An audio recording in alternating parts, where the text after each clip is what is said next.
Le Rana Plaza s'est effondré au Bangladesh.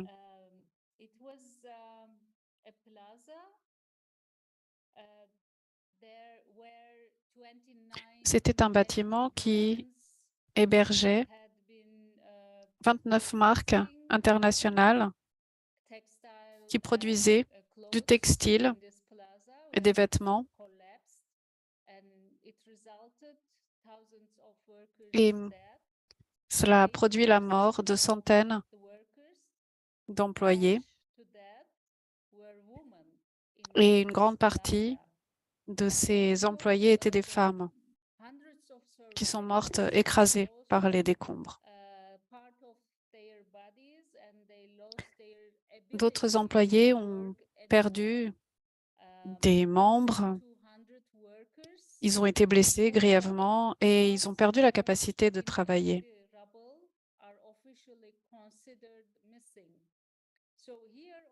Et beaucoup de ces employés sont considérés comme ayant été perdus à tout jamais dans les décombres, sous les décombres. Nous, en tant que femmes, nous voulons montrer de notre dignité. Et dans le cadre de cette commémoration, nous, la Marche mondiale des femmes,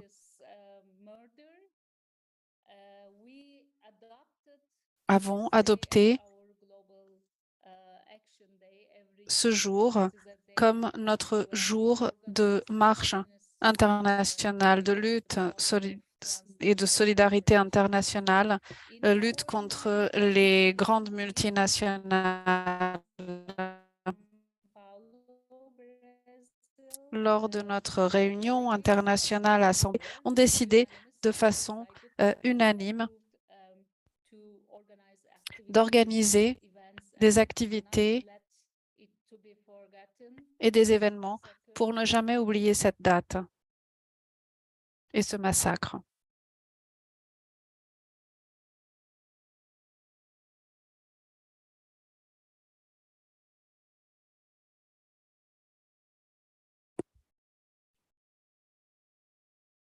Nous avons un problème de connexion.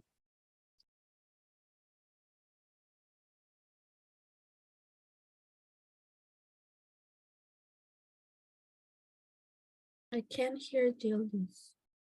Yes, Yildiz is. La conexión creo que está inestable.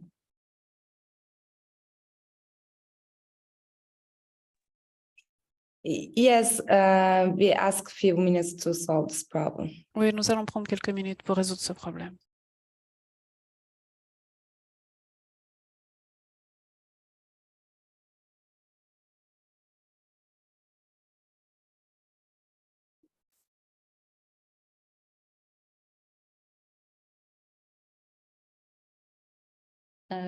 Sorry, sisters, I lost connection. We are in the same room. Désolée, j'ai perdu ma connexion. Nous sommes connectés à partir de la même pièce et j'ai perdu ma connexion. Je vais poursuivre donc.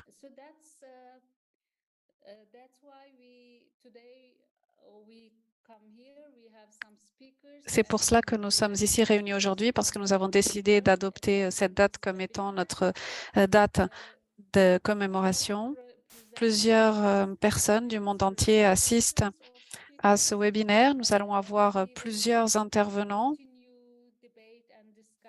Puis nous discuterons, nous continuerons à partager, à discuter sur nos expériences dans notre lutte contre les grandes multinationales. Natalia va vous présenter une petite vidéo, puis nous continuerons notre discussion. Il s'agit d'une vidéo sur la solidarité féminine contre le pouvoir des multinationales.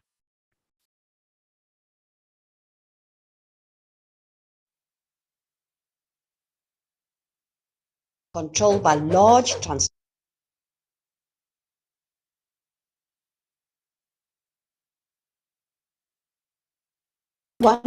with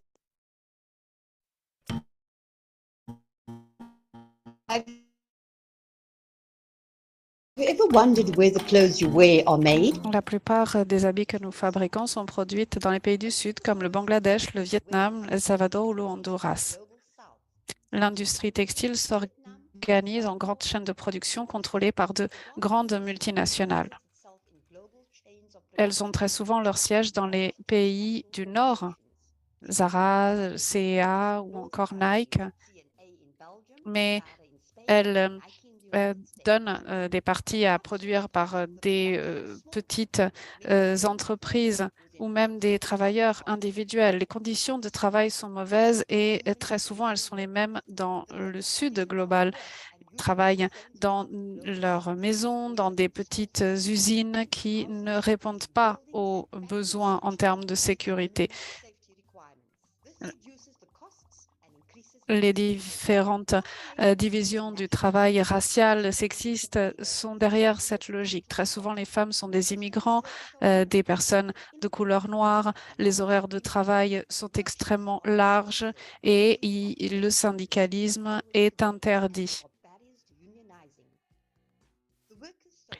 Très souvent, ce travail est partagé entre toutes et cela prend beaucoup d'heures de travail pour recevoir un salaire décent.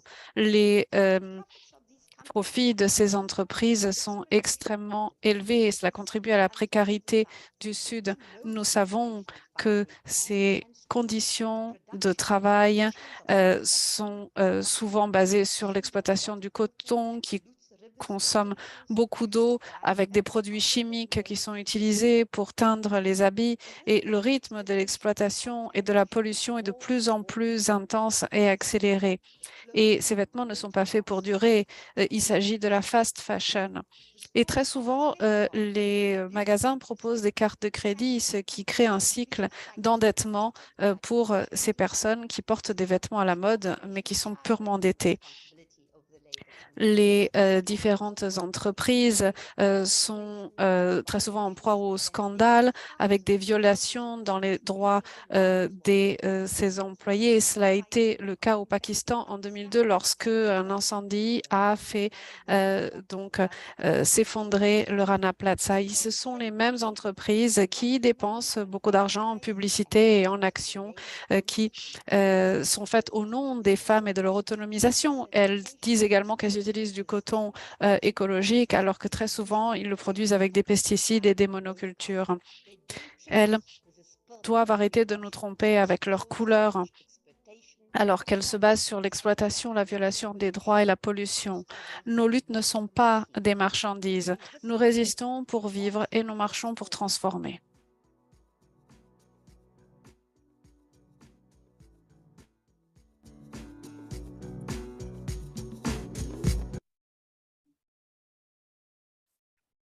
We resist to live, we march to Nous transform. résistons pour vivre, nous marchons pour transformer. Notre première intervenante est Salima Sultana. Elle nous vient du Bangladesh. C'est une militante du Bangladesh qui travaille pour des droits pour les travailleuses sexuelles.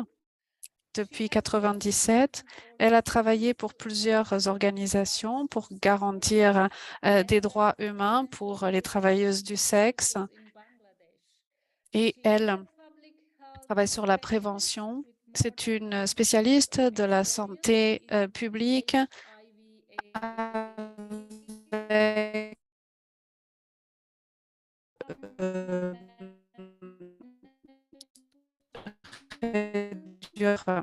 l'épidémie de sida. Elle travaille sur les droits des travailleuses, l'intégration du genre pour les travailleuses sexuelles et en ce moment, elle travaille avec les enfants comme responsable senior pour un travail qui porte sur les travailleuses du sexe et elle a commencé à collaborer avec la Marche mondiale des femmes comme coordinatrice nationale de la Marche mondiale des femmes au Bangladesh et elle a été élue au comité international en 2011 pour représenter l'Asie et la région Pacifique et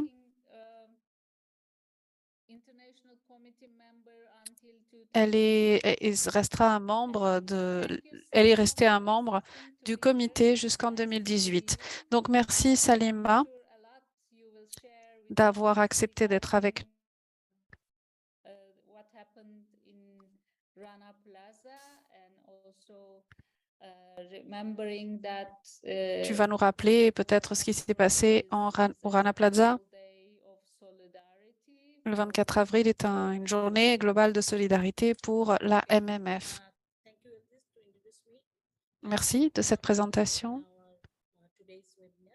et bienvenue au webinaire. Salima, you know about me. Je suis Salima. This is the 10-year anniversary of Rana Plaza. C'est le 10e anniversaire de l'effondrement du Rana Plaza, The victim and reflect on the lesson learned une from date the pour célébrer the deadliest industrial disaster in history. les victimes de cette catastrophe. 2013, Le 24 avril 2013, le bâtiment du Rana Plaza s'est effondré. Plusieurs personnes sont mortes, gravement blessées. 2500 travailleurs étaient présents, beaucoup d'entre eux des femmes. Il est important de reconnaître que des progrès ont été faits pour améliorer les conditions de travail et la sécurité dans l'industrie textile mondiale, mais des défis sont encore là. Il faut augmenter la sensibilisation de l'industrie textile. La qualité du son de l'oratrice est mauvaise. Pour traiter de la question des droits humains dans cette industrie. Après le Rana Plaza, nous avons construit et organisé une consultation et nous avons créé un slogan.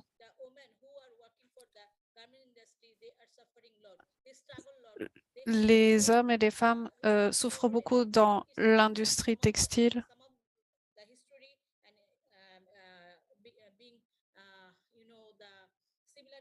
Similar like Rana Plaza's women, those who are suffering in this occasion.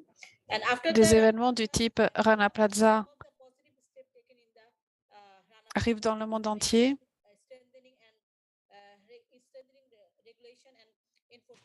Il faut renforcer la réglementation et le bâtiment du Rana Plaza, par exemple, était de très mauvaise qualité,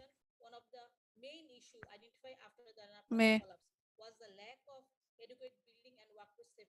nous nous sommes rendus compte avec l'effondrement du Rana Plaza que très souvent les bâtiments n'avaient pas de conditions. Des normes ont été élaborées pour l'industrie textile et aussi des mesures de santé et de sécurité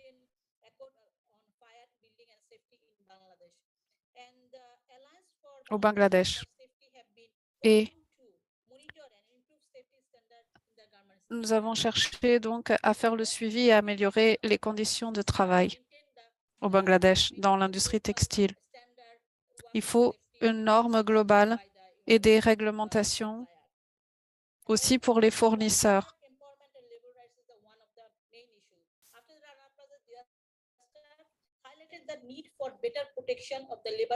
Nous avons également demandé une amélioration des conditions, une liberté d'association pour les employés,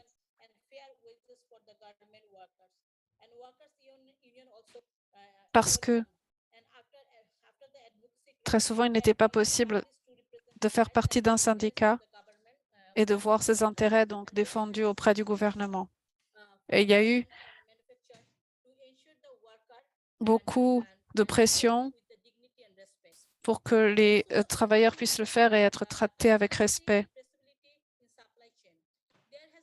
Et puis, il faut également garantir la sécurité de la chaîne d'approvisionnement,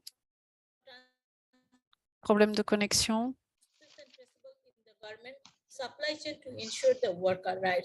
Donc, une chaîne d'approvisionnement où les droits soient respectés.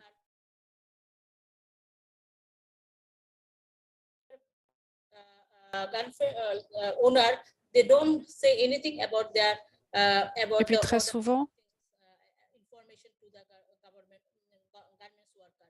And has been a call for greater accountability and transparency across their. il y a eu donc un appel à la transparence et à la reddition de comptes dans la chaîne d'approvisionnement.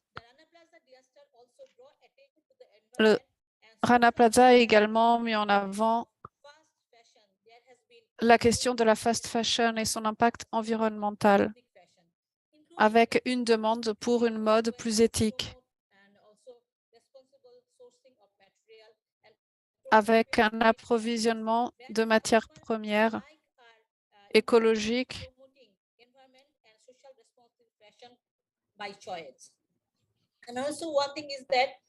et puis l'éducation, l'impact de l'industrie and also advocacy with the garments workers and the labor rights organizations.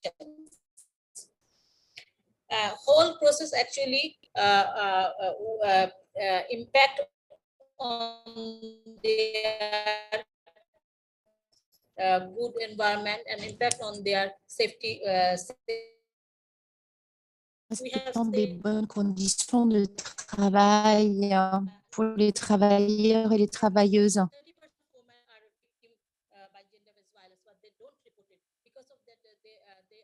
Nous avons vu que 30% des femmes, à travers une enquête, sont victimes de violences.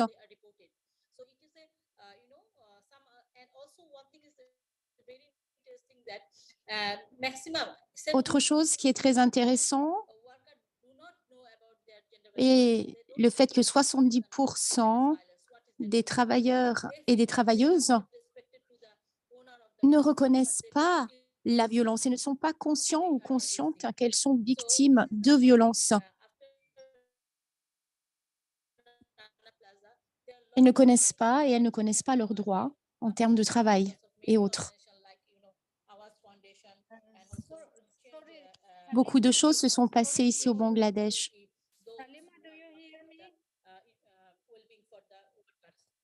Salima, do you hear? Salima, est-ce qu'on nous entend? Je suis désolée, Salima, si nous t'interrompons. Les interprètes ont du mal à écouter ta voix avec clarté. Donc, est-ce que tu pourrais utiliser un casque avec un micro, s'il te plaît? Car c'est vraiment très difficile de te suivre. Les interprètes n'arrivent pas à t'entendre. Donc, je suis désolée. Demain, c'est le grand jour. Il y a un festival ici. Et je n'ai pas... Donc, je vais essayer peut-être de parler donc plus vite car je n'ai pas de micro à disposition ni d'auriculaire. Est-ce que ça va mieux maintenant? Oui, beaucoup mieux. Donc, je disais que les travailleurs et les travailleuses ne sont souvent pas conscients ou conscientes des violences qu'elles vivent. Ils et elles pensent que c'est quelque chose de normal. Elles ont peur donc également de perdre le travail, ainsi acceptent même des salaires très bas. Et ceci est certes une violence. Le gouvernement essaye de régulariser les horaires de travail, mais ces personnes essaient de travailler davantage, histoire de gagner un petit peu plus d'argent extra, de faire des heures sup. Parfois, il y a même des violences physiques. Et ceci arrive même parfois tous les jours ici. Et les femmes, donc les femmes du Bangladesh vont faire beaucoup de violences de leurs droits. beaucoup, bon nombre en fait du développement industriel du Bangladesh est dû à ces raisons de travail qui ne sont pas du tout acceptables. Et beaucoup de femmes ont fait entendre leur voix afin d'empêcher you will get the order. So this kind of things actually happen over there, and also it is very precious for the women. ceci se passe actuellement. Les femmes maintenant ont des connaissances en ce qui concerne les violences dont elles sont victimes.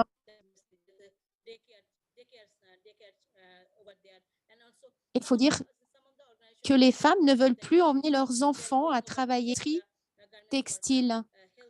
Il y a beaucoup de thèmes relatifs à la santé également qui sont en danger. Beaucoup de choses se sont passées après l'effondrement de l'édifice de Rana Plaza au Bangladesh.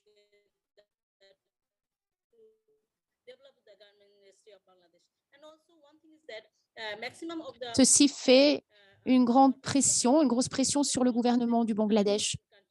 Bon nombre des femmes qui travaillent ici travaillent pour les pays industrialisés et ne trouvent pas un autre travail. C'est une opportunité pour le gouvernement.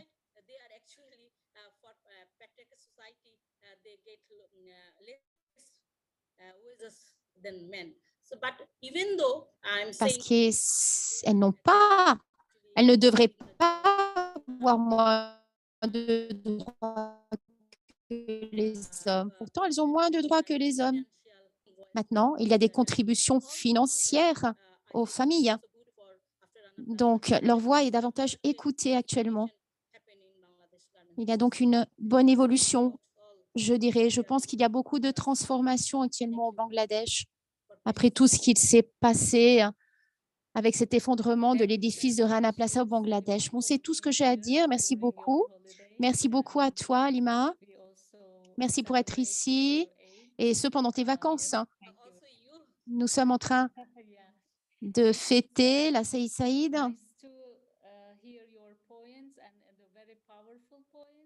Ça a été très intéressant, ton intervention. Donc, merci beaucoup pour ton partage.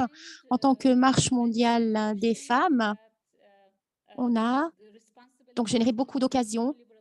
On a parlé souvent de la responsabilité des gouvernements néolibéraux dans bon nombre des pays.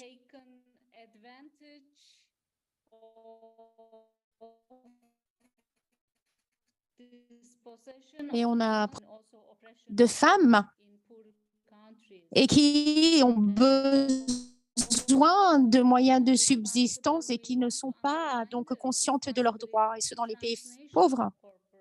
On voudrait signaler également les responsabilités des entreprises transnationales qui profitent de biens plus pauvres. Donc, il s'agit d'un travail pratiquement d'esclaves. Et ces entreprises transnationales ont une grande responsabilité dans tout cela. Voilà pourquoi nous avons utilisé un slogan qui se trouve dans bon nombre d'endroits, pas seulement à Rana Plaza. Ces pratiques de travail, donc de main-d'œuvre à peu prix, qui sont mal payées, ont lieu dans bon nombre d'endroits du monde. Maintenant, nous allons écouter une autre de nos sœurs. Il s'agit d'une sœur de la région du Pacifique. Il s'agit de Monica De Oro. Elle fait partie de l'Alliance GRC. C'est une mère de famille, c'est une enseignante également. Et elle veut protéger un développement sûr, sécurisé pour les futures générations. Son travail est connecté avec le travail des alliances des femmes de la Terre. C'est également la cofondatrice éco-exécutif de l'Alliance en Indonésie contre le climat, contre le changement climatique. Pardon. Donc, merci beaucoup, Monica, pour être ici avec nous. Je sais que c'est très tard pour toi en raison des fuseaux horaires. Donc, merci doublement. Je crois qu'il est presque minuit chez toi. Alors, je te remercie. Nous te remercions du fond du cœur pour avoir accepté cette invitation et pour partager avec nous ton expérience. Bonjour, bonjour à tous, à toutes. J'espère que vous allez toutes très bien et que vous êtes en train vous auriez plutôt un très bon week-end. Je suis très heureuse d'être ici et de pouvoir m'unir à vous toutes aujourd'hui.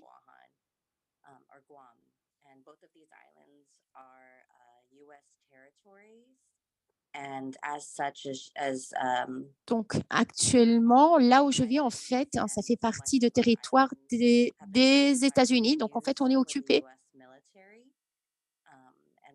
Et bon nombre de nos îles sont sacrifiées, et ce, en faveur du gouvernement des États-Unis. Il y a donc là quelque chose de très toxique. Il y a beaucoup de pollution également. Par exemple, là où j'habite, dans mon île, il y a des taux de pollution très élevés.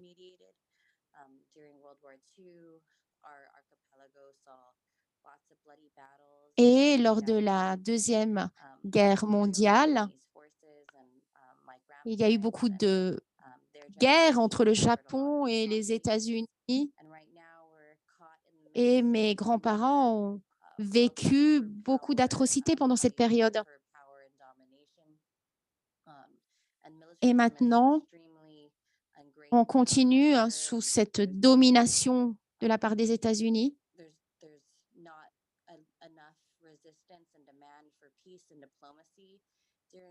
Il n'y a pas suffisamment de résistance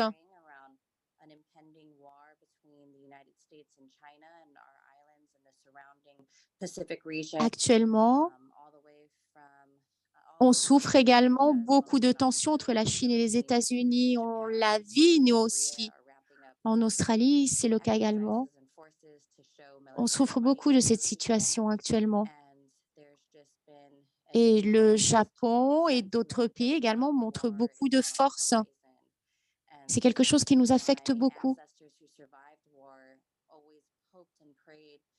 Et mes ancêtres, ceux qui ont survécu à la guerre, ont beaucoup prié pour qu'on ne vive plus de situations telles que eux, ils ont vécu.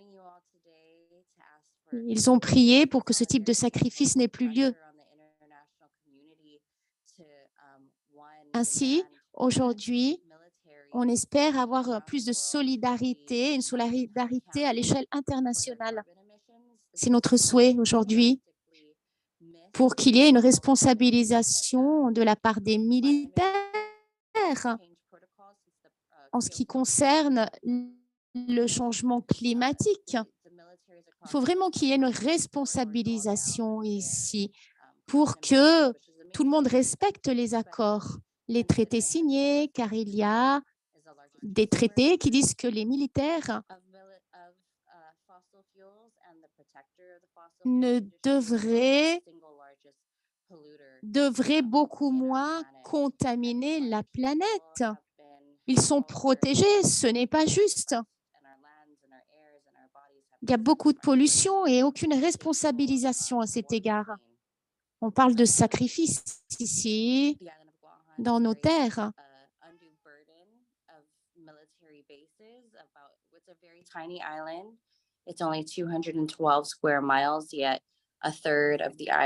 y a une petite île et un tiers de cette île est occupé par des militaires des États-Unis. Et il y a un manque de logement également là-bas pour les autochtones.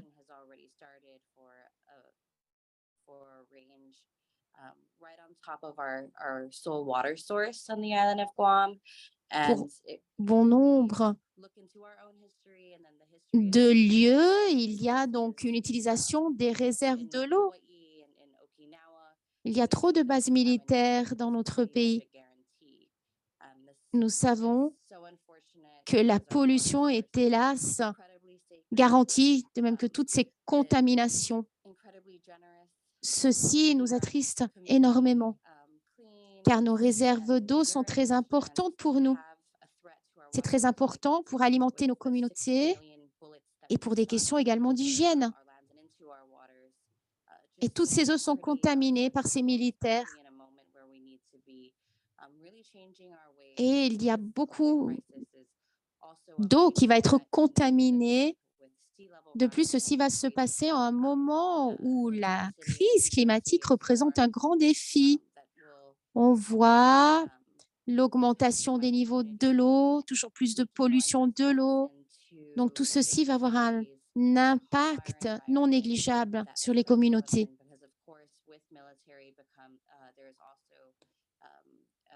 On parle d'entreprises qui mettent beaucoup de pression sur les femmes chez nous.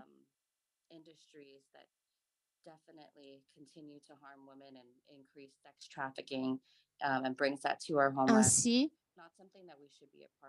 ces entreprises continuent à exploiter les femmes, et ce de façon sévère. Donc, on travaille beaucoup au sein de ma communauté pour raconter la vérité. Ainsi, ce que je voulais, c'était vous raconter certains faits qui doivent être publiés.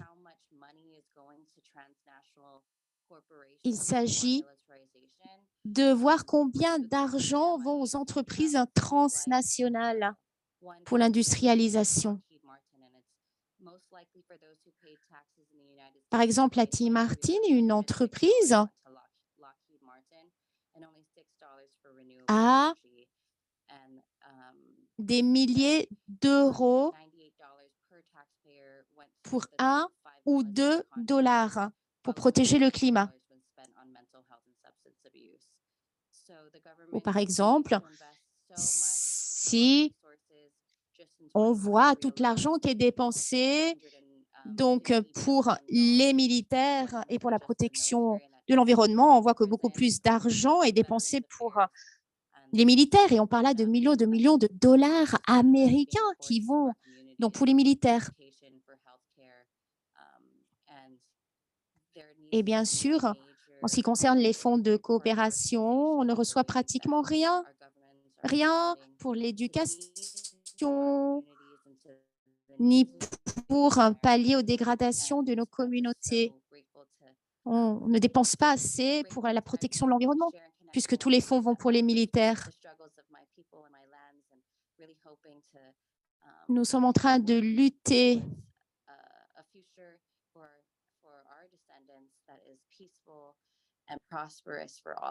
on espère pouvoir obtenir la paix pour tout le monde et nous allons continuer à lutter sur ce chemin, dans cette voie.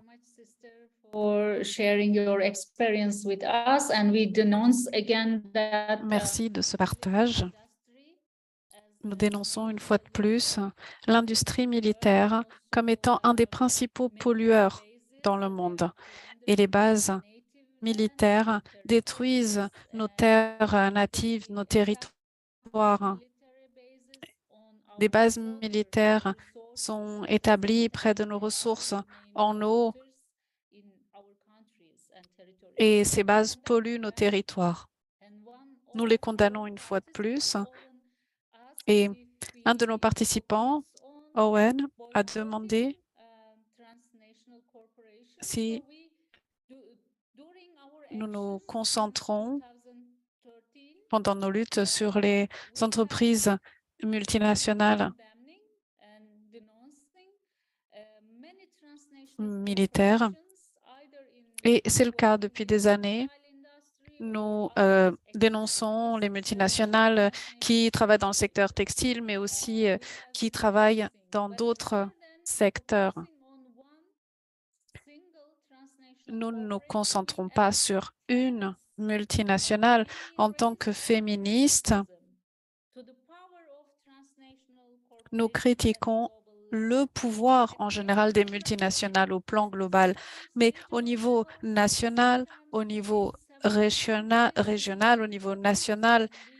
Et parfois, nous nous concentrons sur des cas précis et nous établissons un lien de solidarité entre les organisations de femmes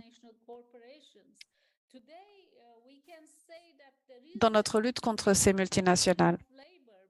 Il y a une division internationale du travail entre le Sud global et le Nord qui mine notre réalité en tant que femme, en tant que productrice dans le Sud, en tant que consommatrice dans le Nord. Et nous faisons le lien entre ces réalités de productrices dans de nombreux pays qui produisent pour le Nord. Et nous essayons de faire le lien entre les femmes en tant que productrices et les femmes en tant que consommatrices contre le pouvoir des multinationales. Donc, pour ce qui est de ta question, notre prochaine oratrice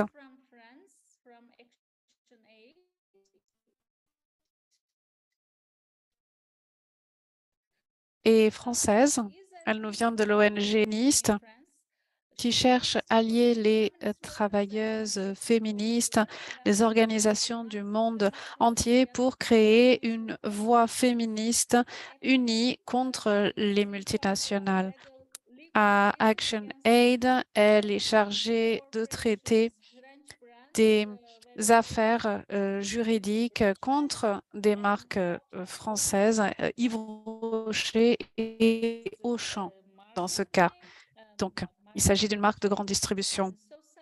Donc, Salma, merci beaucoup d'être ici avec nous. C'est très important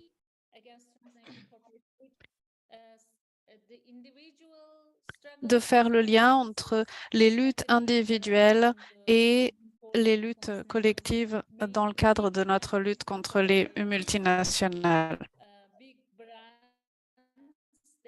et notamment contre ces grandes marques qui violent les droits des femmes, les droits humains et les droits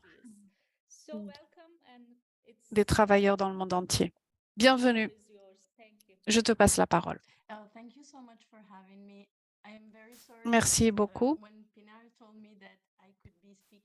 Lorsque Pinar m'a dit que je pouvais parler en français, je dois dire que j'ai décidé que ce serait plus facile pour moi et donc je vais m'exprimer en français.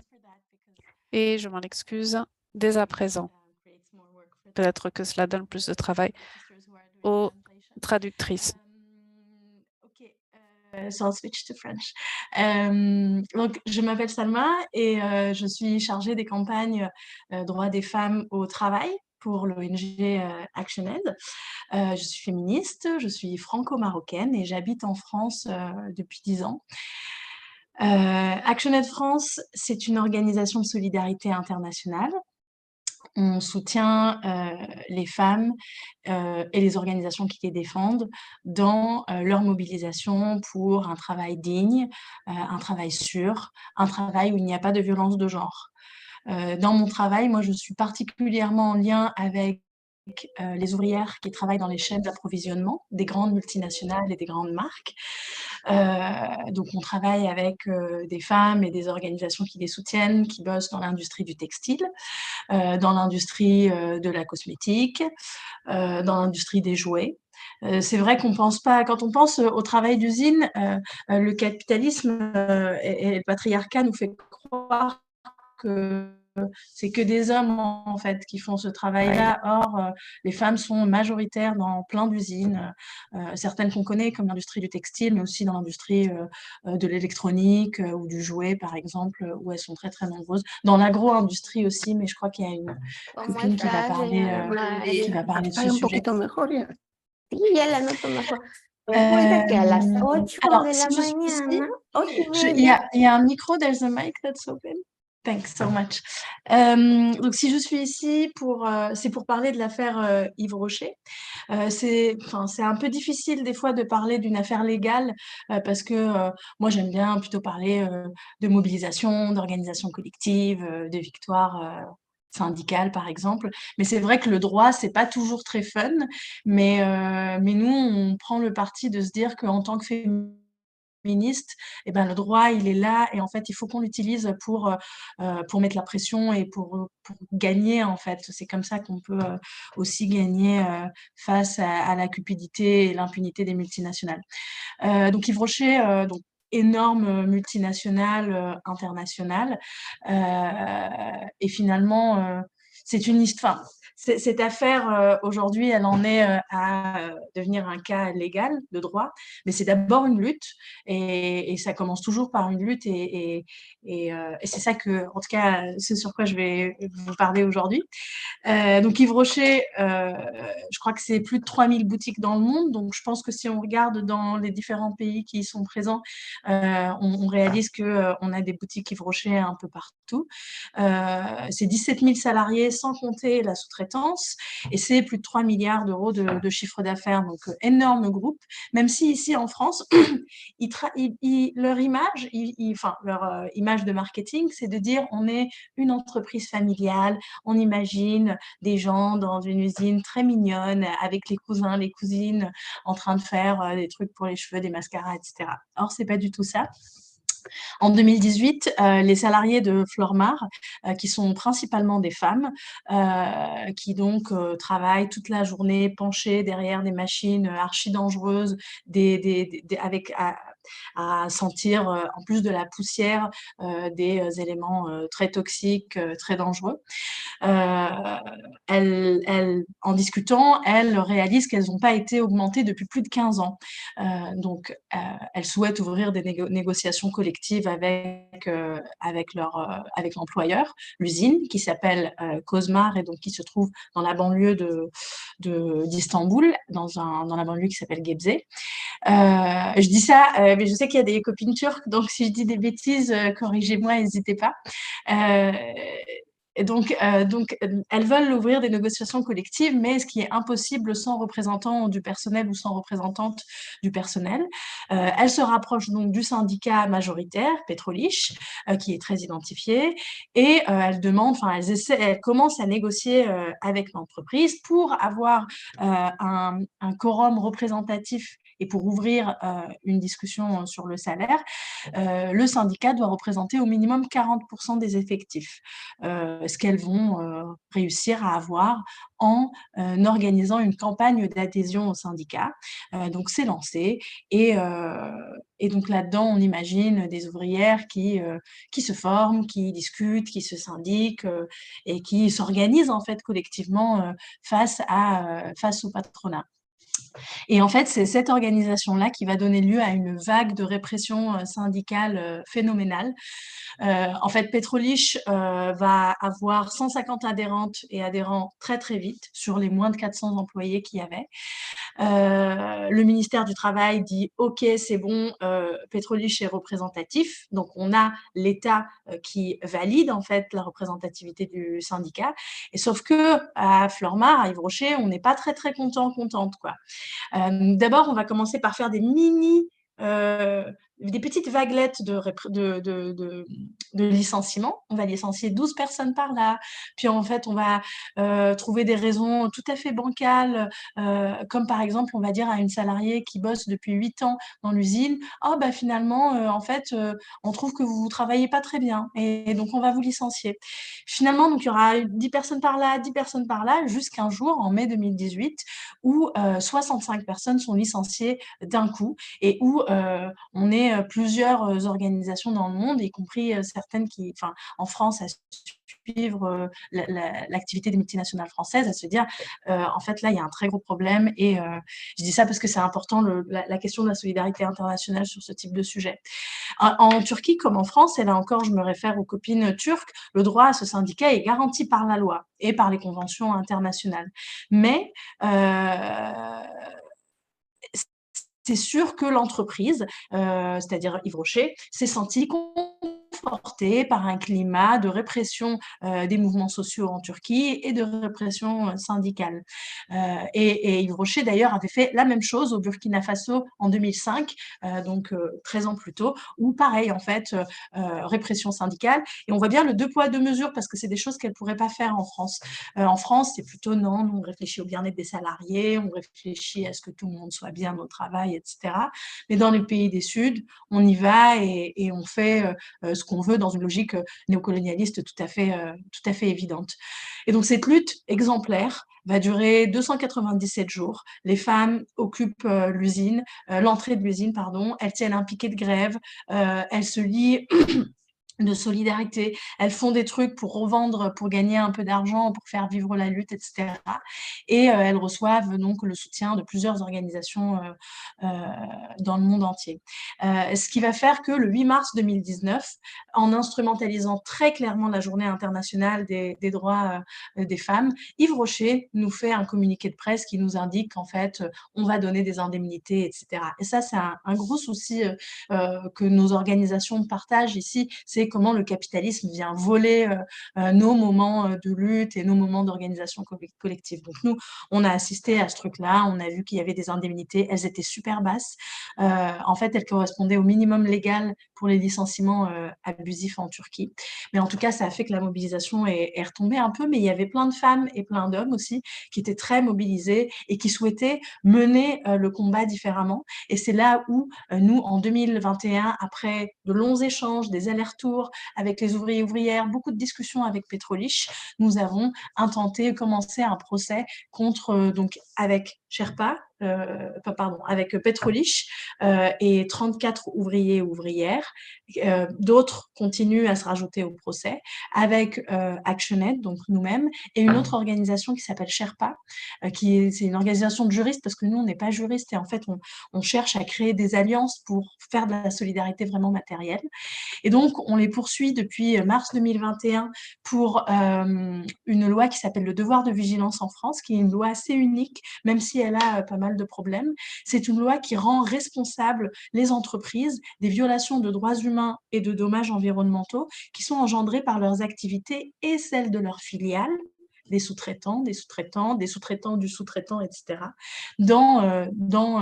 partout dans le monde. C'est-à-dire que Yves Rocher est tenu responsable par le droit français de s'assurer, de prévenir, de réparer les formes de violence qu'il pourrait y avoir sur toutes les chaînes d'approvisionnement de ce grand groupe. Donc la loi, il y a plein de choses à redire sur la loi, notamment que nous, on aimerait bien qu'elle comprenne des éléments en lien avec les questions de violence de genre. Les violences sexistes et sexuelles, c'est des violations de droits humains et on ne comprend pas pourquoi ça apparaît pas. Donc, nous, on mène un travail pour que ça apparaisse. Mais en attendant, Yves Rocher, la loi, elle existe depuis 2017 et elle force les entreprises à faire un plan de vigilance, un plan de prévention. C'est-à-dire, on dit, ah tiens, moi, dans ma multinationale, c'est du travail de nuit. Et donc, quels sont les risques qui sont liés au travail de nuit? Moi, dans mon entreprise, les femmes sont subalternes et les hommes ont tous les postes de contremaître. Ça crée une forme tout de suite de domination. Et les entreprises doivent lister les centaines de risques qui leur viennent en tête. Or, Yves Rocher n'avait rien fait. Donc, nous, on leur a demandé de faire un plan de vigilance. Ils l'ont fait. Il n'était pas bon. Et donc, on les poursuit aujourd'hui en justice pour 3 raisons principales. D'abord, les atteintes graves à la liberté syndicale. Donc, il y a eu des pratiques antisyndicales par les chefs pour contrecarrer pour contrecarrer la campagne d'adhésion. Ensuite, nous avons la mise en danger des personnes. Les personnes, comme je vous disais, elles étaient face à des machines dangereuses. Elles sniffaient les vapeurs d'acétone et des solvants. Désolée pour la traduction, ça doit être très technique, mais en tout cas, plein de produits très dangereux. Et nous, on estime qu'en fait, la pression qu'on fout sur les ouvriers et les ouvrières, les objectifs de rentabilité qui sont inatteignables, ça met en danger forcément les femmes. Et enfin, la troisième raison, c'est la discrimination systémique. Les salaires n'étaient pas égaux, On a des hommes qui nous ont dit, moi, j'étais payé le SMIC en arrivant, et en fait, il y a des femmes qui étaient là depuis 4 ans et elles n'avaient jamais été augmentées. On a des femmes qui n'ont pas eu de prime, pas eu d'augmentation depuis 15 ans, comme je vous disais. Les hommes avaient le droit d'aller faire un temps pour la prière le vendredi, pas les femmes. On a des femmes à qui on a demandé de signer un papier lorsqu'elles se sont mariées, où elles s'engageaient de ne pas avoir d'enfants. Et on a une affaire de harcèlement sexuel, donc une personne qui nous a livré son expérience de harcèlement sexuel par une personne qui est toujours dans l'usine et qui visiblement a fait d'autres victimes également. Enfin voilà, donc l'affaire, elle continue sa vie dans la justice française actuellement. Le procès est long. Là, ça fait 2 ans. On en est encore à nos avocats et avocates qui se répondent. Est-ce que ça passe? Est-ce que ça passe pas? Est-ce que cet élément est bon? Est-ce que ça, c'est acceptable, etc. Donc, c'est juste des discussions entre avocats là pour l'instant. Et pour finir, et pour pas prendre plus de temps, on a enfin, je voudrais juste me rappeler ce que nous savons tous et toutes déjà, mais que face justement à cette impunité des multinationales, on a toujours à poser notre force de femmes et la lutte des femmes et l'organisation collective partout dans le monde qui fait peur à la fois au patriarcat et au capitalisme. Et pour finir, je voudrais reprendre un peu ce slogan magnifique des femmes turques qui se sont mobilisées contre Yves Rocher. Face à Yves Rocher, dont la pub était Yves Rocher vous rend belle, les femmes ont répondu « c'est la lutte qui rend belle ». Merci beaucoup.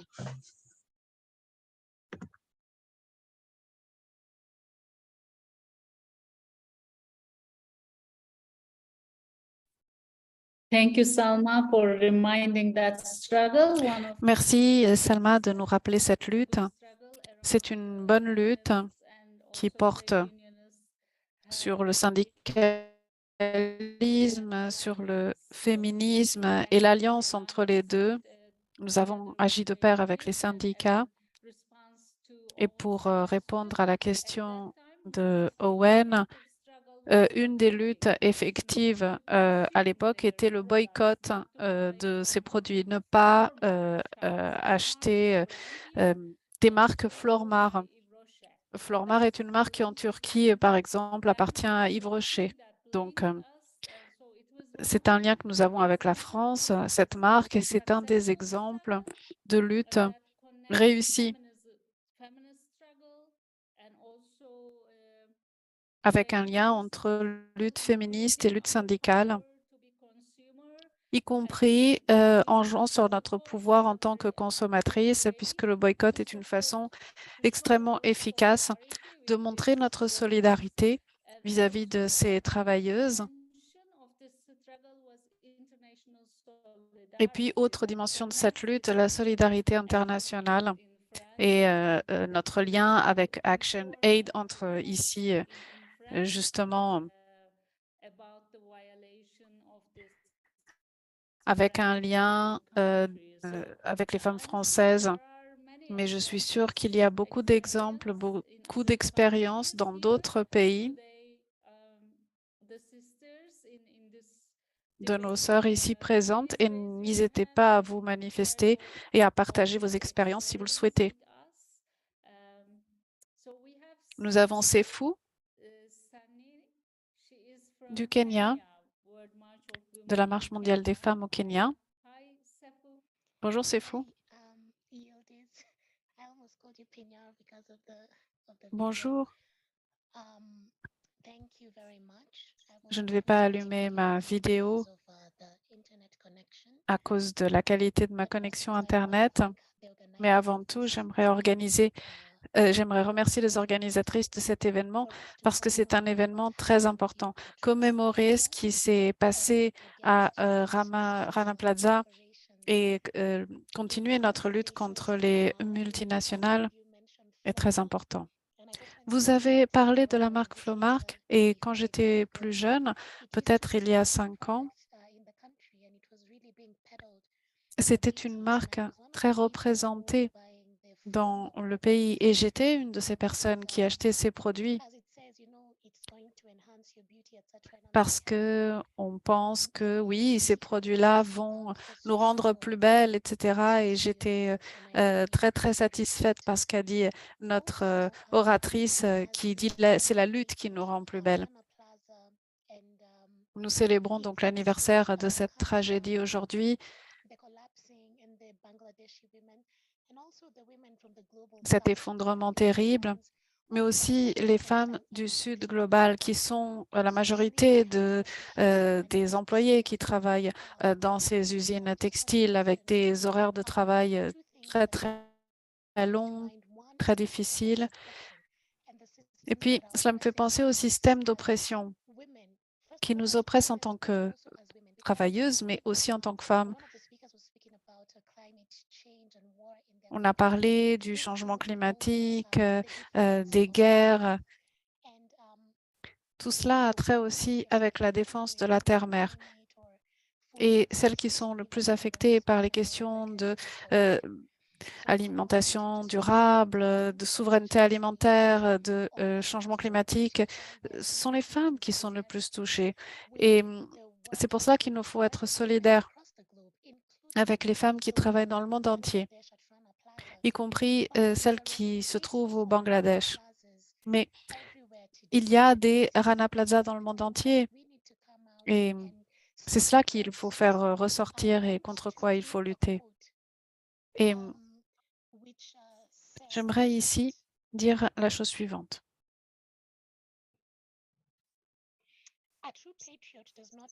Un vrai patriote ne confond pas le gouvernement et le pays.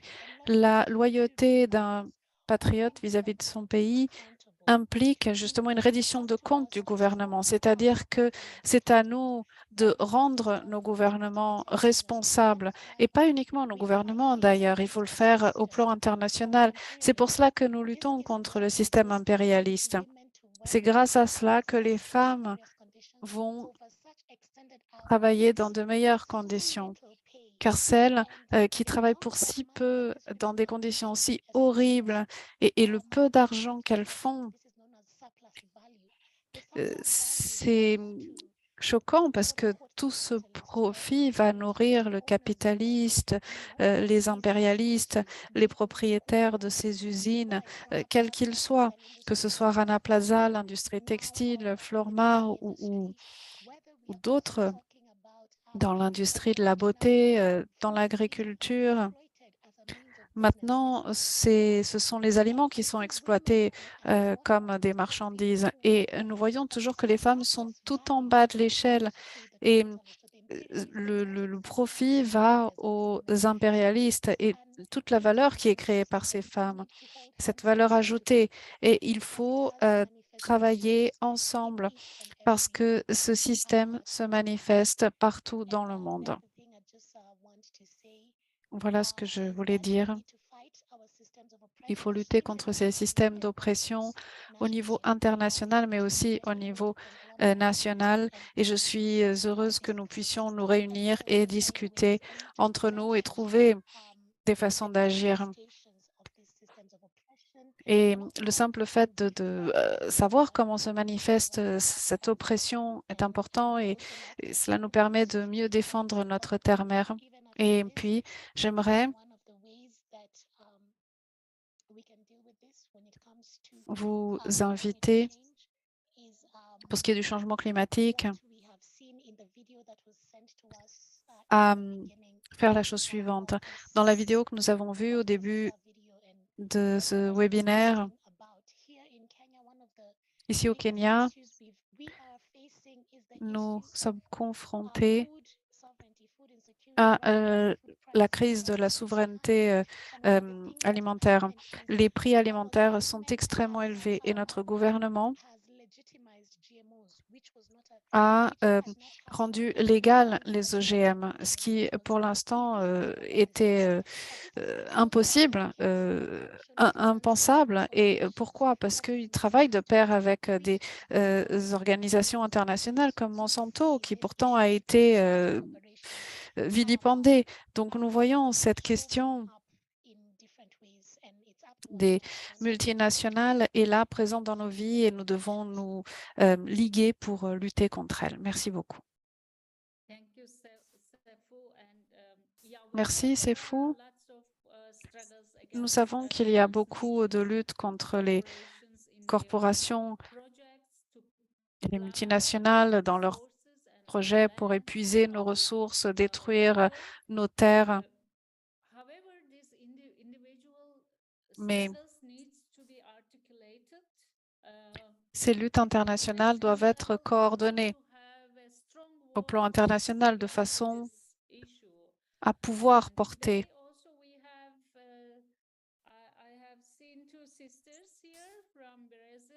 Et j'ai vu aussi deux sœurs du Brésil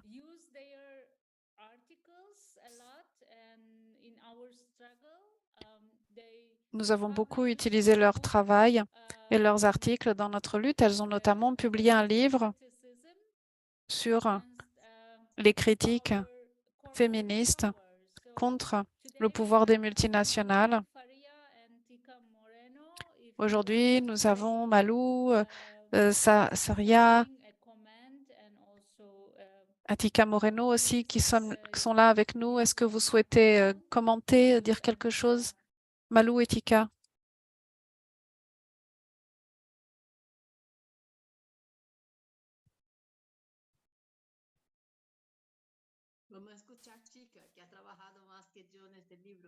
Ah. Non, ce serait bien que Tika prenne la parole. Elle a plus travaillé que moi sur ce livre.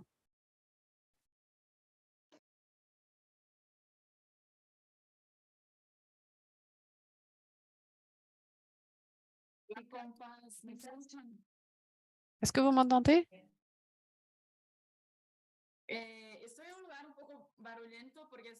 Je suis dans un endroit qui est assez bruyant. J'ai ma machine à laver là qui tourne, mais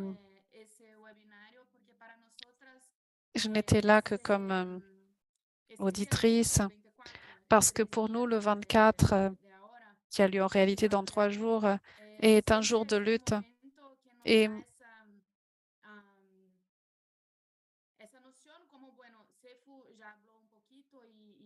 Sefu en a parlé, ou d'autres. Mais le 24 avril est une occasion pour nous de comprendre que nous faisons partie d'un mouvement féministe international qui a comme pilier l'anticapitalisme. Et l'anticapitalisme, pour nous, n'est pas qu'un discours, ce n'est pas qu'un mot. Lorsque nous disons que nous sommes féministes et anticapitalistes, c'est très clair pour nous qui sont les acteurs de ce système. Le capitalisme n'est pas un récit, c'est un système qui est présent dans tous les domaines de notre vie. C'est lié au contrôle, à l'exploitation, à l'accaparement de terres, à l'exploitation de notre travail, avec une série de questions, et notamment la violence et la militarisation dans le contrôle de nos corps, de nos territoires. Et donc, elles sont là comme agents de ce système. Et il me paraît que cette date, cette lutte est pour nous extrêmement importante parce que nous avons chacune un type de lutte au sein de nos territoires que nous menons avec un objectif qui est rattaché à nos réalités propres. Mais nous avons aussi cette dimension qui est présente, celle de l'anticapitalisme. Nous voyons que ces entreprises sont celles qui s'opposent à nos corps, à notre travail, et nous devons être unis pour les affronter. Mais il ne s'agit pas de nommer ces entreprises. C'est possible de le faire. Nous pouvons en nommer toute une multitude. Mais outre cela, nous avons aussi cette notion que ce n'est pas une entreprise. La lutte anticapitaliste doit démanteler le système dans son ensemble et le pouvoir des multinationales alors que le pouvoir des multinationales est de plus en plus embriqué, présent dans nos États, et notamment se traduit par les forces de sécurité et leur action.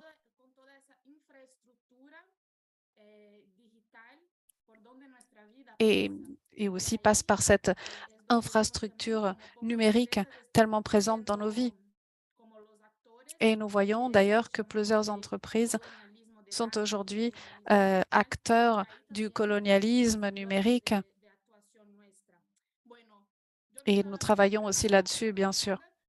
Bon, je n'avais rien préparé, hein. Il s'agissait uniquement de partager avec vous quelques réflexions et de vous dire que c'est un plaisir d'être ici. Et lundi 24, nous pourrons lutter dans le monde entier. Je ne suis pas à São Paulo en ce moment, mais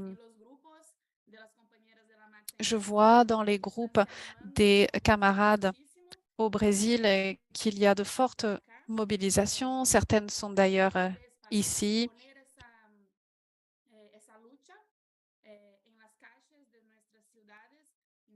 Pour avancer avec cette lutte dans chacune de nos villes. Donc, j'espère que ce sera un jour de lutte et de mobilisation féministe de la Marche mondiale des femmes fort. Merci.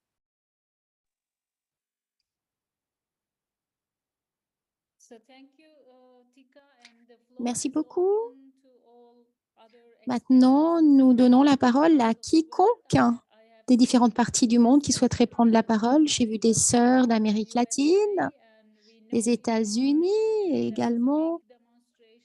Donc, vous savez que le 24 mars, il y aura une grande manifestation pour la Journée internationale de solidarité féministe contre les entreprises transnationales, au Belgique également, contre la guerre en Irak. Donc, c'est un événement très important car l'industrie militaire donc, est terrible. Donc, c'est un événement important, sans aucun doute. C'est un domaine très ample. On a commencé donc avec l'industrie textile, mais on peut bien sûr étendre les thèmes de notre lutte. Donc, par exemple, je vois dans les commentaires, dans le chat,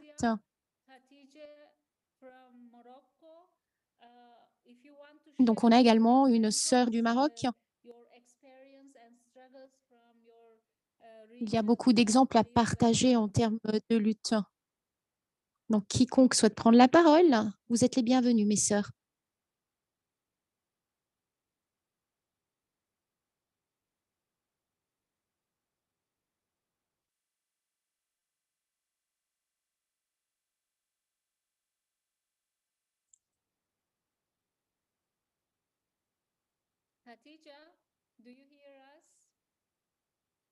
Tu nous entends, Nadija? Hatita, tu m'entends?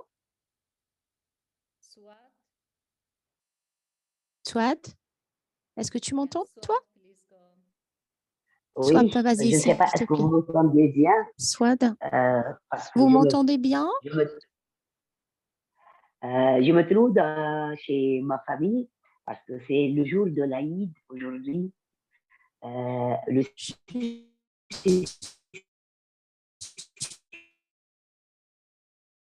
Je dois être avec la famille. Et ça m'empêche, moi, juste pour revenir pour le 24 avril. C'était une journée internationale de solidarité féminine contre les multinationales, contre le capitalisme, et contre l'impérialisme et toutes les sociétés multinationales qui sont en train d'exploiter la main-d'œuvre féminine et masculine. Nous sommes en train d'exploiter notre vie, notre corps, notre nature. Mais ce 24 avril, pour moi, il a deux significations. Une signification que j'ai appris avec la Marche mondiale des femmes et une autre que j'ai vécue avec le mouvement estudiantin tunisien. Le 24 avril, chez nous, en Tunisie, c'était la journée de lutte contre l'impérialisme. Et ça a bien coïncidé lorsqu'on a commencé avec la Marche mondiale, le 24 heures de solidarité féministe, juste en solidarité avec les femmes ouvrières de Bangladesh. Je dirais parce que cette journée et ces luttes ne s'arrêtent pas pour le 24 avril. C'est une lutte qu'on est en train de l'exercer chaque jour et chaque minute dans nos vies. Parce que l'exploitation du capital à travers ces différents niveaux ne se fait pas juste une journée ou dans une branche ou dans un secteur, tout simplement. C'est une lutte qui doit être généralisée parce que ce capital, il est en train d'être là partout dans nos vies. Il est en train dans le secteur de tout ce qui est nourriture et agriculture, il est en train de nous exploiter dans notre nature, il est en train de nous exploiter dans nos vies, dans les usines, partout. Donc, c'est une lutte qui doit être continue et partout. En plus, elle doit être coordonnée pour bien mener cette lutte. Et principalement pour les femmes, parce que l'exploitation féminine par le capital et par les multinationales, et ce capital qui est en train de gérer le monde entier, et changer la façade du monde à travers différents niveaux. Maintenant, une dizaine d'années, une guerre dans l'Irak. Maintenant, on a commencé une deuxième guerre dans l'Ukraine et on attend chaque dizaine d'années, il y a un changement. Donc, il y a des changements politiques, il y a des changements même géopolitiques par rapport à la lutte. Il y a toujours ce corps, ce malheur qui existe dans notre région, qui est les sionistes, mais c'est une des batailles. Mais l'exploitation du capital, des multinationales et des transnationales par rapport aux ouvrières, comme celui qui s'est passé au Bangladesh, c'est une lutte qu'on est en train de le vivre partout. Nous, par rapport à la Tunisie, par exemple, tous les usines de textiles sont fermées. C'est tout simplement parce que monsieur le capital, il a trouvé une main-d'œuvre assez faible et un bon paie pour lui, une meilleure exploitation pour les ouvrières dans les pays de l'Est et dans les pays de l'Asie. Donc, il a fermé son randonnée pour les ouvriers et ouvrières tunisiennes, rien de tout, et ils sont en chômage et forcés parce que monsieur le capital ne veut plus.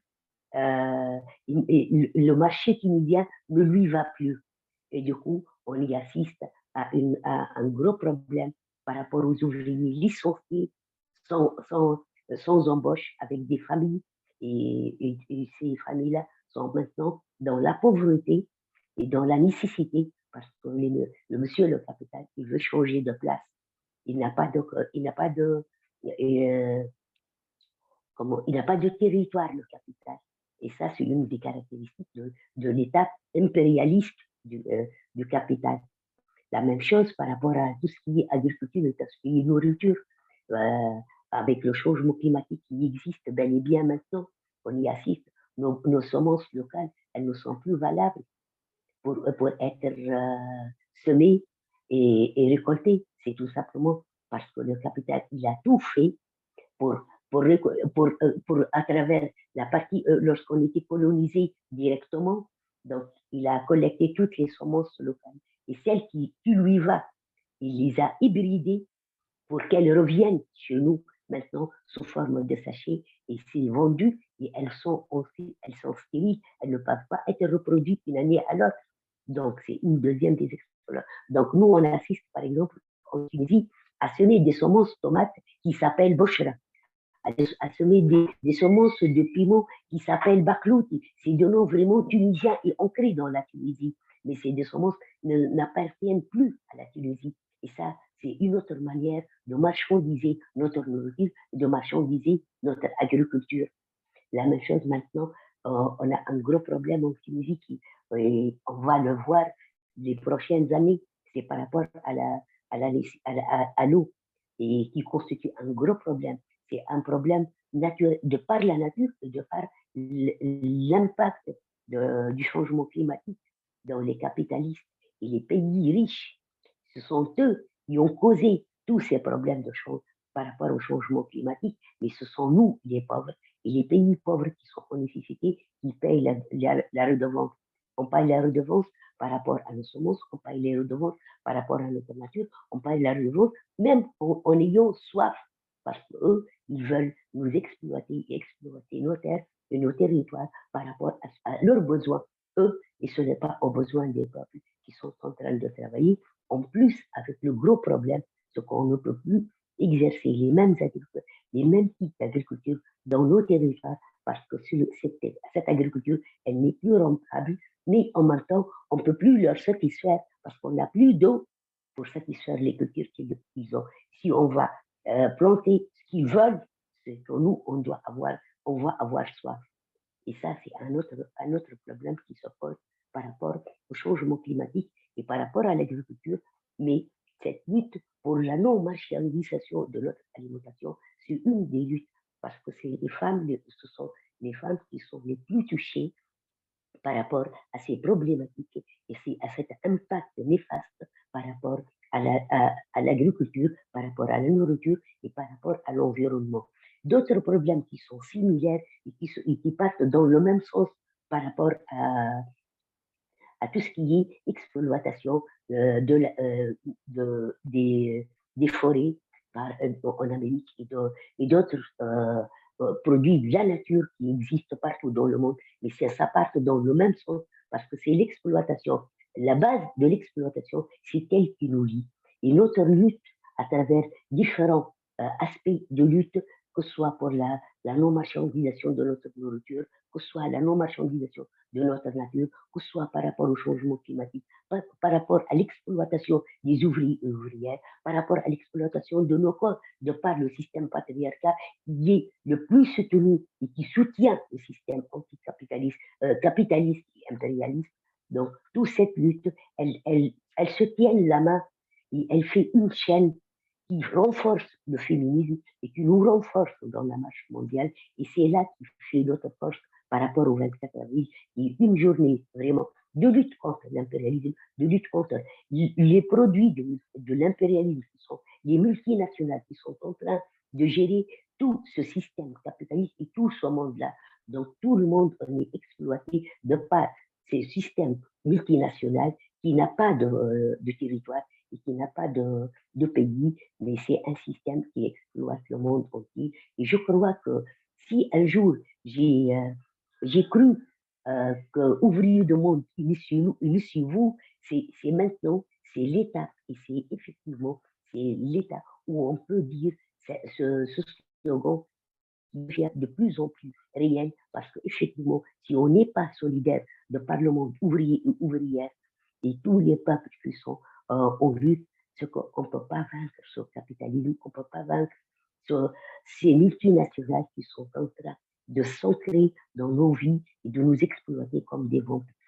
J'espère bien que j'ai pu un peu réaliser, mais c'est juste pour dire par rapport à la Tunisie, ce que le problème il se pose très fortement par rapport à l'eau et au changement climatique et en même temps par rapport à tout ce qui est semence, parce que ça devient très grave par rapport à un pays qui n'est pas propriétaire de sa propre semence. Et ça, c'est un gros problème partout dans notre région. Je crois qu'il y en a d'autres régions du monde, mais nous, on le sent vraiment parce que même du point de vue législation, nos gouvernements ne cherchent pas à avoir la propriété de ces semences et c'est les multinationales qui sont en train de nous exploiter et de nous vendre nos propres semences et autrement dit, mais hybridées, je ne dirais pas génétiquement modifiées, mais hybridées parce qu'il y a une très grande différence entre les OGM et les semences hybrides. Les OGM, c'est un gros problème parce que si on plante les OGM une fois pour toutes, ça y est, c'est fini, on ne peut plus planter autre chose. Et c'est l'Argentine, le bon exemple. Et je crois qu'en Afrique aussi, ça commence et ça devient très grave parce que l'Afrique, avec le problème de la chaleur, le problème du changement climatique, le problème de la nécessité d'eau, ça devient très grave le fait de planter des OGM dont on ne peut plus utiliser ces terres pour planter autre chose. Merci.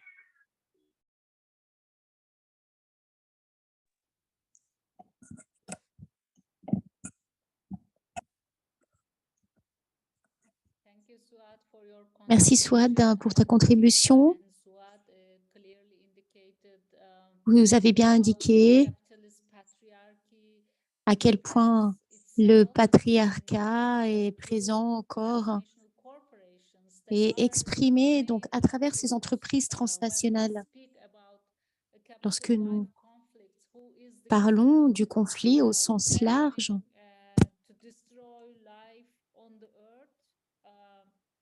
c'est le capital en fait qui amène à la destruction des terres et de l'environnement. Ce sont à travers ces entreprises transnationales que cette destruction est faite aujourd'hui. Notre lutte n'est pas une rhétorique. Il ne s'agit pas seulement d'une action basée sur des mots, mais plutôt nous essayons de baser nos luttes à un niveau supérieur. Il s'agit donc de nous unir contre ces entreprises nationales pour pouvoir donc articuler nos luttes à travers les quatre coins du monde. Et ceci envers notre solidarité.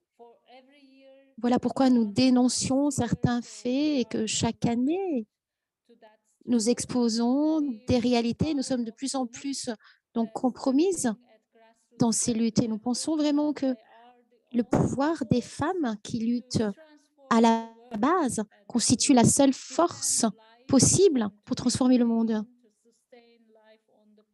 pour défendre également la vie de notre planète. Donc, il s'agit d'une lutte pour la vie. Ce n'est pas seulement une lutte contre les entreprises transnationales, mais également une lutte pour la vie. Ainsi, nous, les femmes, pouvons seulement faire la différence à travers l'action. Les entreprises transnationales n'ont pas de territoire, elles travaillent de partout dans le monde et elles peuvent donc exploiter les êtres humains et profitent de gouvernements également qui leur permettent à ces entreprises transnationales d'exploiter les peuples. Donc, les travaux sont très précaires, très mal payés. Voilà comment ces entreprises transnationales exploitent l'être humain. Donc, il est très important de pouvoir écouter vos voix, vos témoignages, vos expériences des quatre coins du monde. Donc, si l'une d'entre vous souhaiterait formuler des commentaires, merci de le faire. Vous n'avez qu'à lever la main. Oui, Subset. Bonjour. Bonjour à tous. Je suis Kauter Abès. Je vais vous saluer en allumant ma caméra, mais ensuite je vais l'éteindre car je n'ai pas une très bonne connexion. Merci beaucoup pour être unis à nous. Merci pour vos témoignages, tout ce que nos sœurs ont partagé. Toutes ces expériences partagées sont extrêmement importantes.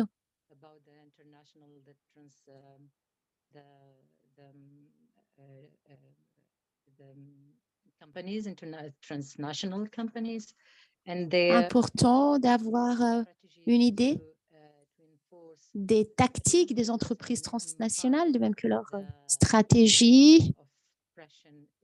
Ceci, bien sûr, donne plus de pouvoir au système d'oppression sur nos pays. J'aimerais bien signaler 2 points importants. Tout d'abord, en tant que mouvement, on doit travailler davantage avec les communautés locales, avec les communautés de base, de façon à faire pression sur les gouvernements pour que des politiques qui puissent défendre les droits des communautés soient mis en place, et ce, contre ces entreprises transnationales. Et sur ce, je voudrais donner un exemple. En Afrique du Sud, par exemple, nos communautés sont en train de faire pression au gouvernement pour qu'une loi soit mise en place qui protège les droits humains des activistes qui se trouvent au sein de ces communautés.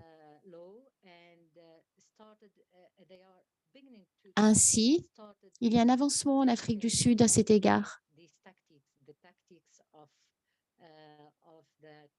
Et il y a donc certains pas qui sont ouverts en ce qui concerne ces tactiques contre les entreprises transnationales. Il y a donc eu le tribunal suprême qui a pris des décisions récemment.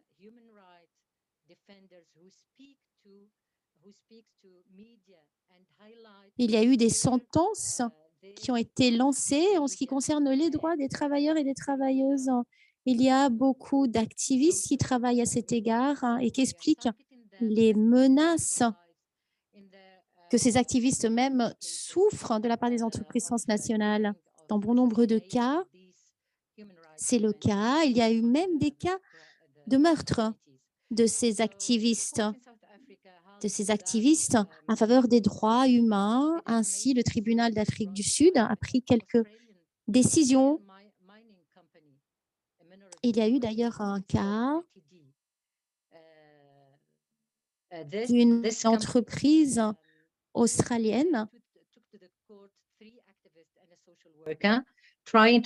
cette entreprise a été menée au tribunal suprême pour arrêter donc de parler des minorités. Donc, en Afrique du Sud, dans ce cas-là. Ainsi, cette entreprise a tenté d'enlever à ces activistes leur droit de parler en ce qui concerne les exploitations envers la Terre, envers notre planète.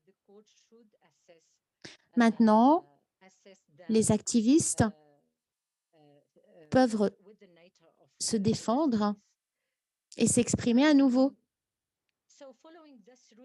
Et ils disent qu'ils ont le droit à cette liberté d'expression. Donc, il s'agit d'un pas important pour que les entreprises transnationales arrêtent de silencier les activistes et que les activistes puissent parler, que ces entreprises transnationales soient responsabilisées en ce qui concerne leurs actions contre la planète, entre autres, de même que l'exploitation des humains. Et maintenant, le gouvernement, ou plutôt les gouvernements, sont en train d'essayer de faire justice en ce qui concerne les activistes qui ont été assassinés. Ce que je veux dire par là, c'est que nous, comme mouvement féministe, nous devons donc renforcer en communiquant davantage avec les communautés, avec les groupes stratégiques pour que les communautés puissent lutter par elles-mêmes en ayant les outils appropriés et que ces communautés puissent parler sans aucune peur. Merci beaucoup pour nous rappeler. Berta Casares from Et Honduras. nous voulons rendre hommage à Berta Casares, qui a perdu sa vie dans sa lutte, qui a été ciblée dans le cadre de sa lutte, et d'autres militants ont été tués dans de nombreux pays, notamment en Amérique latine. Nous avons justement nos sœurs d'Amérique latine avec nous aujourd'hui. Si vous souhaitez commenter, témoigner, je vois Johanna Molina du Chili.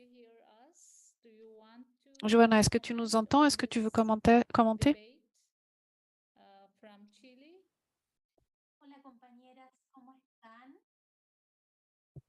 Bonjour. Comment allez-vous? Voir Tika qui est si loin de moi est un plaisir. Pendant que je vous écoutais,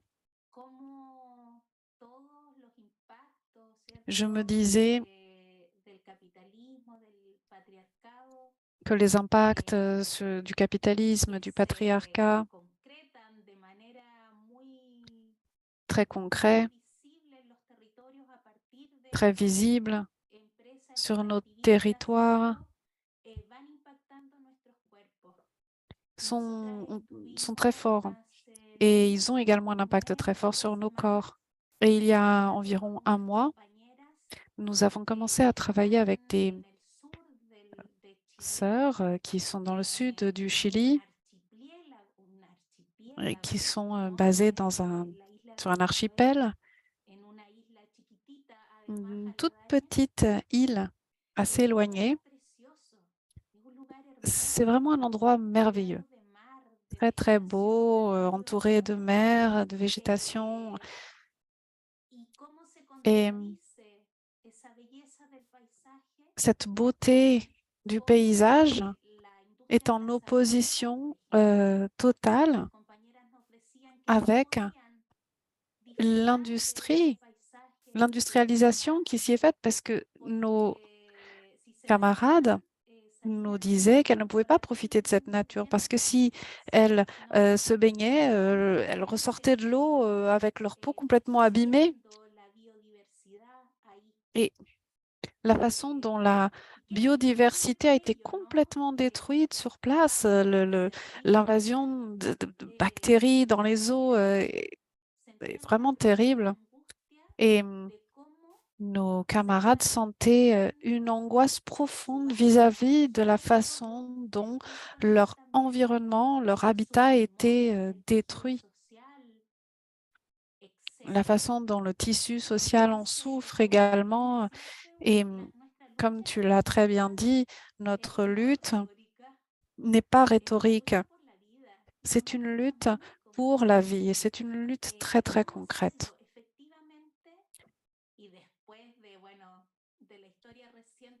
Alors, comment faire? Et avec l'histoire récente de notre pays, nous essayons de nous en sortir après la récente défaite. Alors, comment faire pour créer un espace qui permette aussi de favoriser la prise de conscience, de comprendre la situation, une situation qui semble normale pour beaucoup de personnes. Être capable de dire nous ne le méritons pas, ce n'est pas normal. Ça, il faut le faire et il faut le faire ensemble. Merci.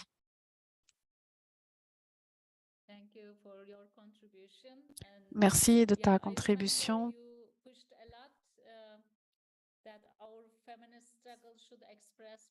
Oui, vous avez dit que notre lutte féministe doit s'exprimer davantage dans le domaine de la lutte contre les multinationales. Et c'est vrai que nos sœurs d'Amérique latine ont été des pionnières pour notre lutte à l'échelle internationale contre les transnationales.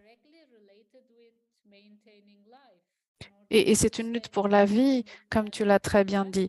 Pour préserver la vie, il faut continuer notre lutte contre les multinationales. Rosa du Pérou?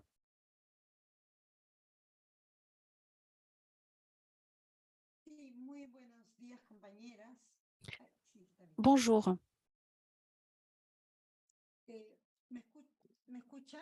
Est-ce que vous m'entendez? Alors, bonjour, camarades. J'aimerais dire que ce que nous faisons est très important pour la vie des femmes.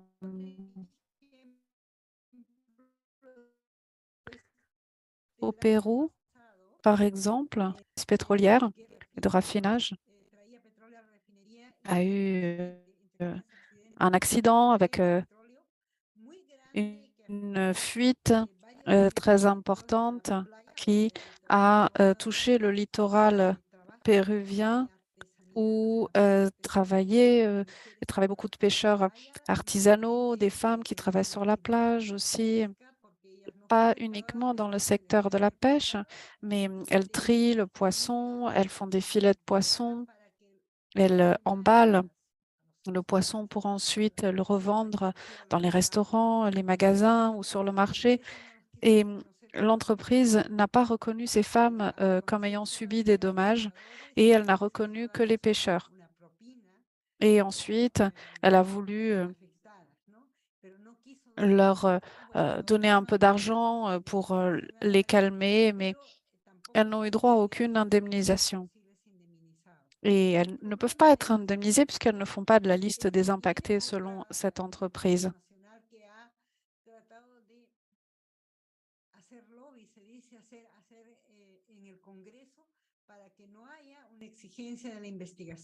Et puis, beaucoup de pression a été exercée aussi pour ne pas qu'il y ait d'enquête. Et notre entreprise nationale qui gère les oléoducs, a aussi souvent des incidents avec des fuites de pétrole qui affectent notamment les forêts. Et les communautés sont très affectées parce que l'eau qu'elles utilisent pour leurs produits, pour se baigner, pour leur consommation est polluée. Il y a énormément de fuites de pétrole dans les forêts. Et pourtant,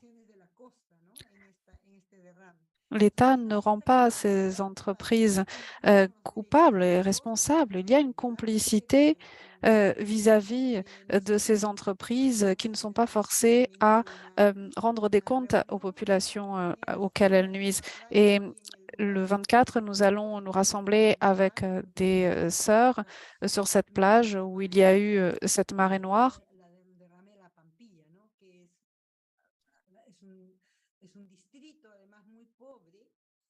Et cette plage, justement, était située dans un département très pauvre, le département de Pampilla. Et cette année, nous allons faire une action de solidarité pour rappeler à quel point les multinationales affectent nos vies, nos cultures et la vie de tous, mais aussi des femmes. Il est plus possible de se baigner, plus possible de vivre de notre habitat. Et nous allons aussi faire le point sur notre lutte contre les multinationales et le partager avec nos sœurs. Et nous sommes ici avec Marcela, notre camarade qui gère les luttes. Est-ce que Marcela, tu souhaites prendre la parole? Bonjour, chères sœurs de la Marche mondiale. C'est un plaisir d'être ici avec vous. Le travail des femmes est très impacté. Notre mer a été maltraitée, endommagée, les poissons qui sont la base de notre alimentation et nous, femmes productrices de la région de Puno, sommes également impactées par la pollution des filières extractivistes qui polluent notre eau. En tant que productrice, notre terre est polluée, l'eau est contaminée et nos produits de consommation que consomme notre peuple, nos enfants, sont également pollués. Et parfois, on va au centre de santé dire nos enfants sont malades. On nous dit vos enfants souffrent d'anémie, mais on nous dit vous ne savez pas vous occuper de vos enfants, vous leur donnez des aliments qui ne sont pas de qualité, mais ce n'est pas vrai. Toutes femmes sont préoccupées de la façon dont elles nourrissent leurs enfants. Nous sommes part d'une organisation où nous veillons les uns sur les autres. Et le lac Titicaca est une des merveilles du monde, mais il est complètement pollué par des résidus miniers, l'exploitation minière et la pollution d'autres eaux qui nous viennent d'autres provinces. Et tout débouche sur ce lac Titicaca. Et beaucoup de ceux qui vivent près de ce lac sont contaminés par des métaux lourds, le mercure, qui sont déjà présents dans leur corps. Et il n'y a pas moyen de guérir, on ne peut qu'attendre une mort lente et douloureuse. Voilà où nous en sommes, avec un État, l'État du Pérou, qui concède l'exploitation minière à des entreprises qui ne sont pas responsables. J'ai pensé qu'avec Madame Boulwart, nous allons travailler sur la question des femmes et sur leurs droits, mais je me rends compte que ce ne sera pas possible. Et nos personnes âgées, nos enfants, les femmes vont continuer à consommer ces produits extrêmement pollués. Merci beaucoup de votre attention. Je vous salue au nom de la Marche mondiale des femmes de Puno et de notre organisation de femmes locales. Merci beaucoup.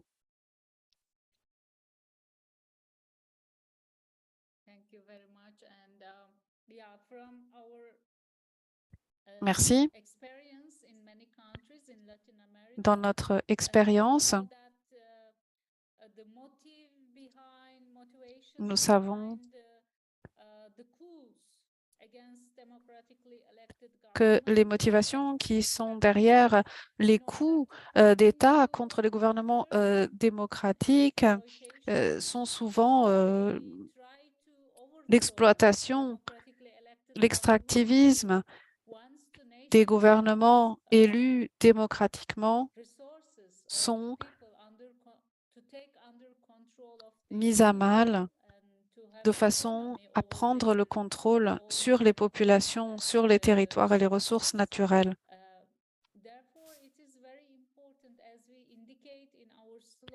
Il est très important, comme nous le disons dans notre slogan, de souligner l'alliance qui existe entre le patriarcat et le capital. C'est une alliance criminelle, des crimes contre l'humanité, mais des crimes aussi contre la nature, il ne faut pas l'oublier. Est-ce qu'il y a d'autres commentaires, d'autres régions peut-être, d'autres pays?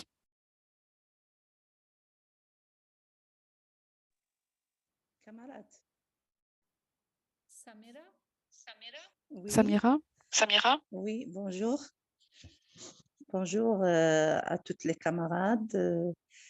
Je suis heureuse de participer à ce webinaire avec vous. Et chaque année, le 24 avril est très symbolique pour nous à la coordination des femmes au Maroc, de la Marche mondiale des femmes au Maroc. Cette année, je sollicite le thème que vous avez choisi. On le partage aussi parce que je pense que la situation est la même partout dans le monde. Et nous, au Maroc, ça ne diffère pas. On vit la même situation, c'est-à-dire que la situation des femmes, surtout les femmes ouvrières, puisque je suis syndicaliste, n'est pas aussi bien que dans d'autres pays. Je veux parler surtout de la situation des femmes ouvrières parce que j'ai écouté pas mal d'expériences d'autres coordinations et d'autres pays. Nous, au Maroc, on a beaucoup de problèmes, bien sûr, c'est dû au capitalisme, aux sociétés qui viennent exploiter les terres marocaines et aussi la main-d'œuvre marocaine. C'est surtout dans plusieurs régions du Maroc, là où il y a l'agriculture. Maintenant, on vit la situation des femmes parce que les femmes constituent la plus forte, le plus fort pourcentage de main-d'œuvre. Ils travaillent dans des conditions lamentables, n'ont pas leurs droits. Chaque jour, des accidents de route où il y a un grand nombre de décès. Hier, il y avait un grand nombre sur la route lorsqu'ils vont au travail, dans les champs. Et malheureusement, ces champs où travaillent ces femmes, et comme le Maroc, c'est un pays d'agriculture, mais on est toujours il n'y a pas de sécurité alimentaire au Maroc. On exploite les terres, on exploite la main-d'œuvre, et c'est surtout pour l'export de des aliments. Et au Maroc, avec la crise qu'on vit maintenant, les gens n'arrivent même pas à s'acheter le moins disant pour manger. Il y a une élévation des prix très, très énorme. Je pense que c'est dû à plusieurs causes, mais surtout aux exploitations qui sont régies par des sociétés qui viennent des sociétés multinationales. Aussi, puisqu'on parle du 24 avril, nous, on commémore au Maroc plusieurs incidents qui étaient arrivés et qui sont ressemblables à ce qui s'était passé au Bangladesh. Il y avait au Maroc, à Casablanca, il y avait une usine qui a été de la même manière qu'au Bangladesh, des ouvrières qui étaient incendiées dans l'usine. Il y a dernièrement à Tanger, au nord du Maroc, des ouvrières qui étaient noyées dans l'usine. Malheureusement, ce genre d'accident continue toujours à être qu'on voit toujours ici au Maroc. Bien sûr, la coordination de la marche mondiale au Maroc avec la coordination de MENA et d'autres coordinations mondiales, on sent qu'on n'est pas toute seule. On sent qu'on vit la même situation qu'avec toutes les autres coordinations de marche mondiale dans le monde.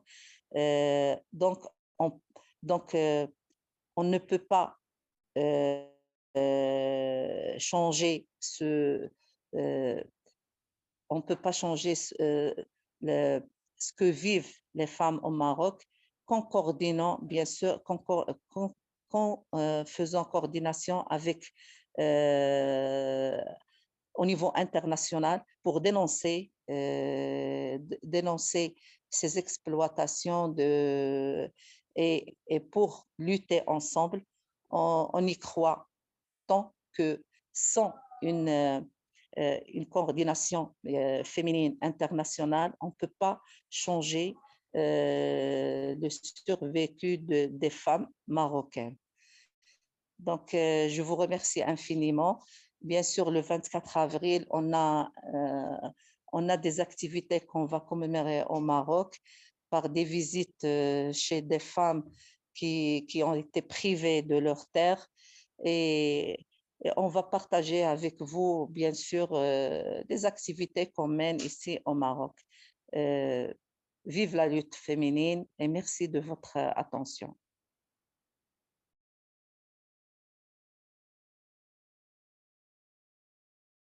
Thank you, Samira, for your contribution. Merci Samira pour ton témoignage. Un grand merci pour tes commentaires.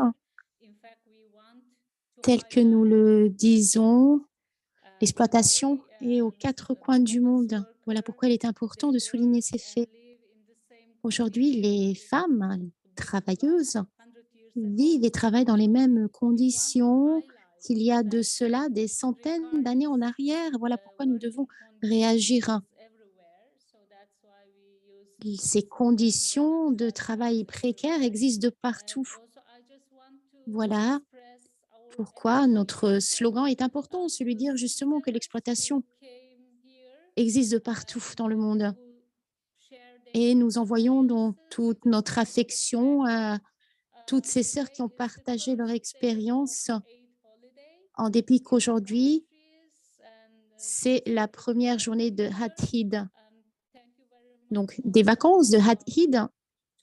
Il y a donc bon nombre de sœurs qui, en dépit du Had-Hid, sont ici aujourd'hui. Donc, merci beaucoup pour votre compromis envers notre cause. Ceci est très apprécié.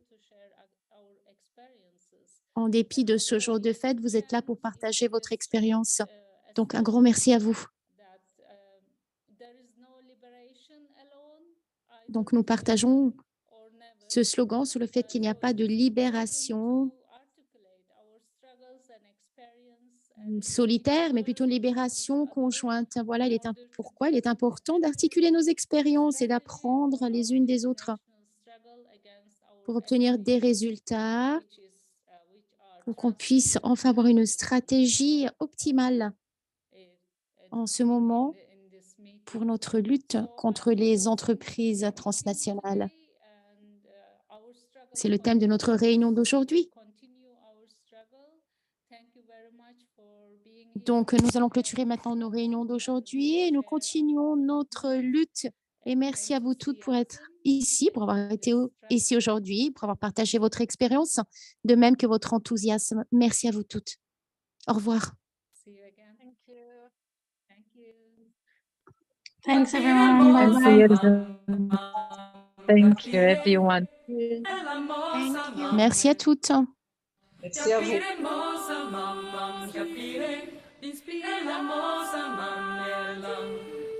Obrigada.